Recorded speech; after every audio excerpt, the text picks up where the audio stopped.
Please panic होना बंद कर दो। बहुत टाइम है, ट्रस्ट मी, बहुत टाइम है। बट पैनिक करोगे तो वो टाइम कब निकल जाएगा पता ही नहीं चला। पता है, जब मैं पढ़ रही थी मैंने बहुत सारे कॉम्बिनेशंस अपनाए। I went to library for 1 month, it didn't work out. I started studying with my friends, मैंने अपने फ्रेंड्स के साथ पढ़ना शुरू कर दिया, but it didn't work out. फिर finally I started one thing. these strategy are not only for CA finance, आप इंटरमीडिएट फाउंडेशन जिस भी लेवल पे हैं वो देख सकते। ब्रेक द चेन, क्या आपको पता है कि क्या होता है? पता है? Before you watch this video please bring a smile on your face, calm down, relax, and I'm here to give you all my positivity. So comment down in the comment box, yes I can do it, yes I can do it, and I will definitely do it. Hey, yeah, what's up, everybody? Welcome or welcome back to my channel. My name is Isha Verma. I am a CA final student. तो जब से मैंने एक video upload किया है that I cleared CA final group 1 in just 3 months and 3 subjects from self studying, and I started my preparation in the from the scratch in those 3 months. There were thousands of questions, like thousands of questions in my DMs, LinkedIn पे, Instagram पे, Telegram पे, कि क्या मैं भी CA final group 1 3 महीने में कर सकता हूँ, क्या मैं भी CA इंटर 2 महीने में कर सकता हूँ, क्या मैं CA फाउंडेशन 1 महीने में कर सकता हूँ. So I'm here to give you like all the options which you can opt according to yourself for your strategy in order to give your best in the upcoming 3 months. मतलब मैं बहुत सारे options बताऊंगी, आपको जो perfect लगे आपके according, अपने स्ट्रेंथ के अकॉर्डिंग वो आप अपने ऊपर एप्लीकेबल कर सकें. The first thing that I would love to give you all is my positivity. Yes, so whenever you are watching my video, please, please, please put a big smile on your face and relax, calm down. Give yourself the first very positive thought. Yes, I can. Yes, I can. And I will definitely do it. ये मेरी पहली strategy थी जो मैंने खुद पे लगाया. The first thing that I did was focusing. अब फोकसिंग कैसे किया? I spent a lot of time on focusing myself. उसके लिए मैं, आप चाहोगे तो मैं एक नई वीडियो बना सकती हूँ, क्योंकि वो सेपरेटली अलग लाइक लाइन हो जाएगा इस वीडियो से. फोकसिंग के लिए I used yoga, meditation and everything. If you want I can help you out with another video of how I focused. पता है, जब मैं पढ़ रही थी मैंने बहुत सारे कॉम्बिनेशंस अपनाए. I went to library for 1 month, it didn't work out. I started studying with my friends, मैंने अपने फ्रेंड्स के साथ पढ़ना शुरू कर दिया, but it didn't work out. फिर finally I started one thing which was focusing. वो एक चीज़ जो मैंने शुरू किया वो वॉज फोकसिंग. वही जो बता रही हूँ ना, फोकसिंग वो कैसे किया, माइंड की स्ट्रैटेजी कैसे अपनाई, उसके लिए आई put up another video if you all guys want to know that. So अगर टाइम मिला तो I can do it because right now I'm also a student only. मुझे भी पढ़ना है तो देखती हूँ कितना पॉसिबल है. Yeah, so first thing I did was focusing. I gave the right thoughts to my mind कि I gave the right thoughts to my mind. वो जो बैक में नेगेटिविटी चलती रहती है उससे मैंने पॉज किया. कैसे किया वो सब बता दूंगी आगे कभी नेक्स्ट वीडियो में.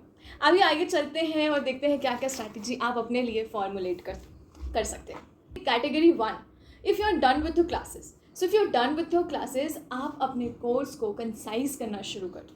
Pickup 1 subjects. आपके पास अब हार्डली 2.5 months बचा है, या 3 months बचा है, जो भी कह लो, अप्रॉक्सीमेटली 3 months बचा है.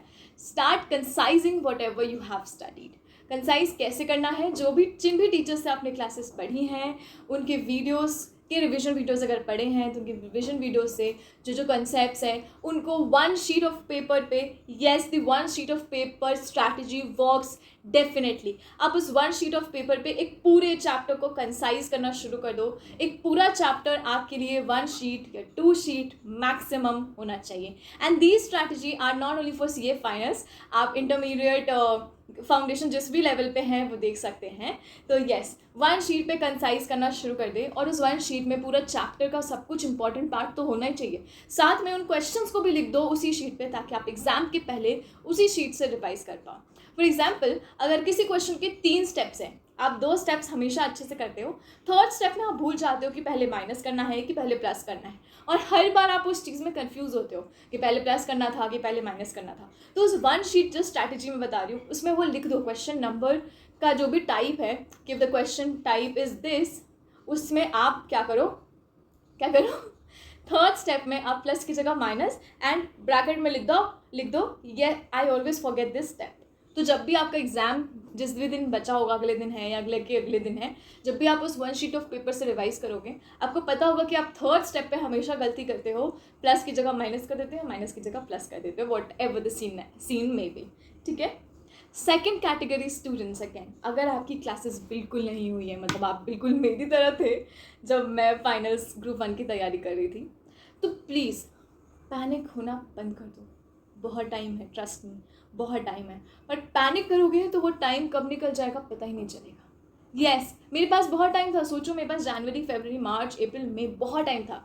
मैंने 2 महीने तो सिर्फ पैनिक मोड में बिता दिया कि कभी लाइब्रेरी गए पढ़ने के लिए, वहाँ पे ट्राई किया, नहीं हो पाया, कभी ये किया, कुछ किया, वहाँ पे मैं खुद को और खोते जा रही थी पैनिक करने की वजह से। I was losing my self. जो मेरी खुद की कैपेबिलिटी थी, I was losing out my self. So stop panicking, you have enough time. If you have not done your classes, pick up 2 subjects right now from the scratch. जो भी 2 subjects आपके पसंद के हो, चूज़ कर लो and try to make a good combination of दो subjects. मतलब अगर आप एक FR या SFM स्टार्ट कर रहे हैं, तो साथ में एक थियोरी ले लो, इधर लॉ और ऑडिट फिर भी मुश्किल में आ जाता है, you can take up law. तो मेरे लिए अगर वो सब्जेक्ट होता तो वो होता FR और इधर लॉ। आप जब FR से बोर हो गए, आप थियोरी पे आ जाओ, जब आप थियोरी से बोर हो गए, आप FR पे चले जाओ। जब आप ऐसे अच्छे कॉम्बिनेशन ट्राई करोगे, एक प्रैक्टिकल और एक थियोरी, आपका उसमें इंटरेस्ट आना शुरू कर दे, खुद से शुरू हो जाएगा। ठीक है। अब देखो, आपकी क्लासेस बिल्कुल भी नहीं हुई है, तो आपके लिए रेगुलरिटी बहुत ज़्यादा मैटर करती है। जिनकी क्लासेस हो चुकी हैं, उन्हें बस रिवाइज करना है, कंसाइज करना है वन शीट पे। जिनकी नहीं हुई है, उनके लिए रेगुलरिटी बहुत ज़्यादा मैटर करती है। अगेन मैं अपने ही एक्सपीरियंस से बता रही हूँ, क्योंकि मुझे सबसे बड़ी प्रॉब्लम आती थी रेगुलरिटी की।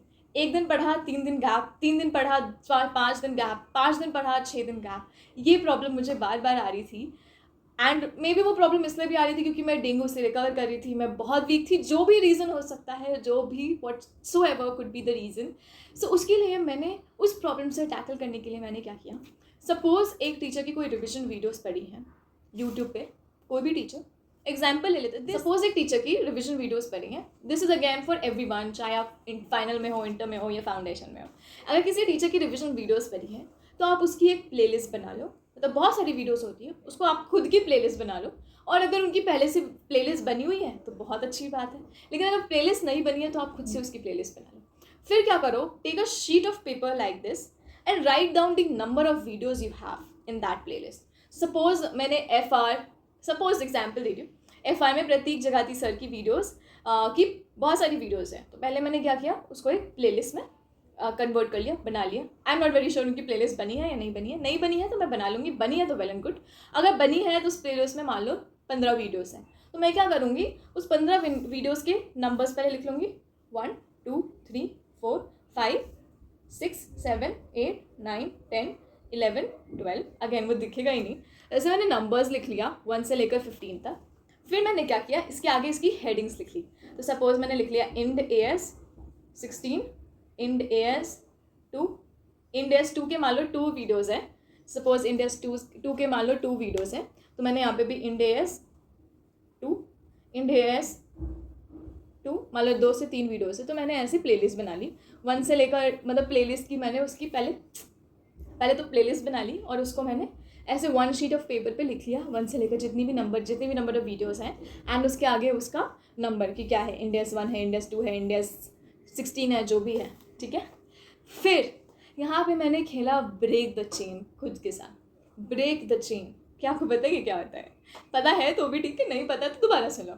ब्रेक द चेन खेला। जब मेरे पास पूरी वीडियोस की जितनी भी लिस्ट मिल गई मुझे 1 शीट में, 2 शीट में, तो मैंने देख लिया, अच्छा 30 वीडियोज़ हैं, तो मैंने डिवाइड कर दिया 30 वीडियोज़, मतलब डेली मुझे एक एक वीडियो देखनी है। और हर वीडियो देखने के बाद मैंने उसके आगे एक टिक लगा दिया, टिक लगा दिया, टिक लगा दिया, टिक लगा दिया, टिक लगा दिया, ऐसे टिक लगाती चली गई हर वीडियो देखने के बाद। अब इसी को कहते हैं चेन। अब इस चेन को मुझे ब्रेक नहीं करना है। क्या करना है, मुझे इस चेन को ब्रेक नहीं करना है। और यहाँ से मैंने रेगुलरिटी लाने की कोशिश की and trust me it did work out. जब आपके पास पूरा इतना बड़ा सीक्वेंस दिख रहा है कि हाँ मेरे पास 50 वीडियो का टारगेट है और आप देख रहे हो कि लगातार आप 20 वीडियोस देख चुके हो, बस इतने ही बचे, बस इतने ही बचे, बस इतने ही बचे, तो उस खुशी में, उस एक्साइटमेंट में, उसमें आप रेगुलर हो जाते हो। And this is the first thing I did to make my self regular, which was break the chain. Again आप किसी भी लेवल पे हो आप ये चीज़ कर सकते हो। तो आप pickup 2 subjects simultaneously. One could be your practical and the other one could be theory. सुबह में प्रैक्टिकल करो, शाम में थियोरी है, सुबह में थियोरी करो, शाम में प्रैक्टिकल। पर इन्हें तब तक करो जब तक ऐसा फील ना हो जाए कि हाँ इसमें अच्छे से एग्जाम्शन आ जाएगा, और एग्जाम्शन ना भी आए तो ये अगले अटैम्प्ट मुझे दिक्कत नहीं करेंगे ये दोनों subjects. So this is what I did, I pickup 2 subjects और उनको तब तक किया जब तक मुझे लगा कि हाँ इसके कॉन्सेप्ट्स मेरे अच्छे से कवर्ड हैं। एंड अगर मुझे लगता कि ये कवर्ड नहीं है तो मैं बाकी 2 सब्जेक्ट्स नहीं छूती। ट्रस्ट मी, मैं बाकी दोनों सब्जेक्ट्स नहीं छूती, मैं इसको कवर करती ही रहती जब तक एग्ज़ाम आता, और एग्ज़ाम डे में जाके सिर्फ इन दोनों सब्जेक्ट्स को दे आती, बाकी दोनों में सिर्फ बैठ आती। अगेन एग्ज़ाम वाले डे से डरना नहीं है, मैं बिल्कुल कह रही हूँ उनसे डरना नहीं है एग्ज़ाम वाले डे पे। जस्ट हैव दिस थॉट, ज़्यादा से ज़्यादा क्या होगा, ज़्यादा से ज़्यादा क्या होगा, मैं यही सोच के हमेशा बैठी थी और अच्छा ही हुआ जो भी हुआ है। So that could be the second category लोग। अगेन द थर्ड कैटेगरी मैं उनको दे रही हूँ जिनके अटैम्प्ट लग गए। जस्ट सपोज आपने पिछला अटैम्प्ट दिया है और किसी वजह से आपका अटैम्प्ट लग गया है, तो पहली चीज़ जो आपको करनी चाहिए, you should work upon your mind. You should work upon your mind. बहुत ज़रूरी है माइंड की स्ट्रैटेजी बनाना। अपने दिमाग को कंसोल करो कि कोई बात नहीं, हो जाएगा, कोई बात नहीं, हो जाएगा, कोई बात नहीं, हो जाएगा। फीड योर ब्रेन गुड खाना, कहते हैं ना, खाना, अच्छा खाना खिलाओ अपने ब्रेन को, तो वो करो। Again it's not very easy, कहना आसान है, करना मुश्किल है, क्योंकि हम खुद को कंपेयर करते हैं कि उसका निकल गया, मेरे साथ ही तो पढ़ती थी, उसका हो गया, अरे मेरे साथ ही तो पढ़ता था, उसका भी हो गया, मैं अब तक ग्रुप 1 में ही हूँ, मैं अब तक ग्रुप 2 में ही हूँ, मैं अब तक इंटरमीडिएट में ही हूँ, मैं अब तक फाउंडेशन में ही हूँ। Pause it for a while, feed your mind good thought, and आप भी ब्रेक द चेन अप्लाई कर सकते हो रेगुलरिटी के लिए, क्योंकि जब आप एग्जाम देकर रिजल्ट मोड पे आते हो फिर वो बहुत गैप आ जाता है, जिसकी वजह से रेगुलरिटी बहुत इफेक्ट होती है। Again go for break the chain strategy. आपको जो सब्जेक्ट्स में आपकी कमियां हैं, सबसे पहले बात, अगर आपको अटेम्प्ट लगा है you should go and find out क्यों अटेम्प्ट लगा है। वो आंसर ढूंढना बहुत ज़रूरी है, क्यों अटेम्प्ट लगा है। जब आपको पता है कि किस वजह से लगा है, क्या आपकी कमियां हैं, पहले उन कमियों को फोकस करो एंड साथ में साथ बाकी सब्जेक्ट्स लेकर चलो। ये नहीं कि सिर्फ कमियों पे काम करें, फिर आपके जो स्ट्रेंथ है उस पर भी आपका हाथ छूट जाएगा। You can apply both the strategies here. Number 1 could be 1 page strategy. अगर आप अभी तक 1 पेज का रिविजन स्ट्रैटेजी नहीं बनाया है, बनाओ, प्लीज़ बनाओ, बहुत हेल्प आउट होता है। एग्जाम के 1 घंटे पहले तक यू कैन सी कि हाँ किस क्वेश्चन में, किस टाइप के क्वेश्चन में आप गड़बड़ करते आए हो। And secondly break the chain कर सकते हो अपने साथ। Trust me, break the chain strategy बहुत हेल्पफुल है। मैं बचपन से करती आई हूँ। मैं बहुत छोटी थी, मुझे याद है 6-7 स्टैंडर्ड में थी, तब भी मुझे ऐसा लगता था कि अगर मैं सिलेबस कंप्लीट नहीं कर पाती थी तो मैं यही करती थी, 1 शीट ऑफ पेपर पे सारे टॉपिक्स लिख लेती थी जो एग्जाम में आने वाला है। तब तो छोटे सिलेबस होते थे ना, 1 चैप्टर या 2 चैप्टर ही एग्जाम्स में आते थे, तो 2 चैप्टर्स के पूरे उसको मैं 1 या 2 शीट पे लिख लेती थी। और डेज, उससे पता चल जाता कि आपके डेज कितने लगेंगे। जब आपको 16 या 17 टॉपिक्स दिख गए तो आपको समझ आ गया कि 17 वीडियोस है, 17 डेज लगेंगे। या आप अगर एक दिन में 2 वीडियोस देख सकते हैं तो आपको 8 या 9 डेज लगेंगे। फिर उसको टिक टिक लगाती थी, मेरे को बचपन से ये आदत है, तो इट हैज़ हेल्प्ड मी बचपन से ही, and I am very sure it will help you out also. So go for break the chain strategy, go for 1 page revision strategy. 1 page revision बहुत ज़्यादा helpful होता है, and go for the mind strategy. These 3 things you should always have in mind. First, 1 page revision. Second, break the chain for regularity. And third, the right mind strategy. Because आपका mind अगर आपका साथ नहीं दे रहा है तो आप छोटी से छोटी मुश्किल को भी बड़ा बना देते हैं, और अगर आपका माइंड आपका साथ दे रहा है तो आप बड़ी से बड़ी मुसीबत भी आराम से पार कर जाते हैं। So that's all about the video. If you liked it, give it a thumbs up, subscribe to my channel, and मेरे टेलीग्राम चैनल को ज्वाइन करना मत भूलना। Bye bye.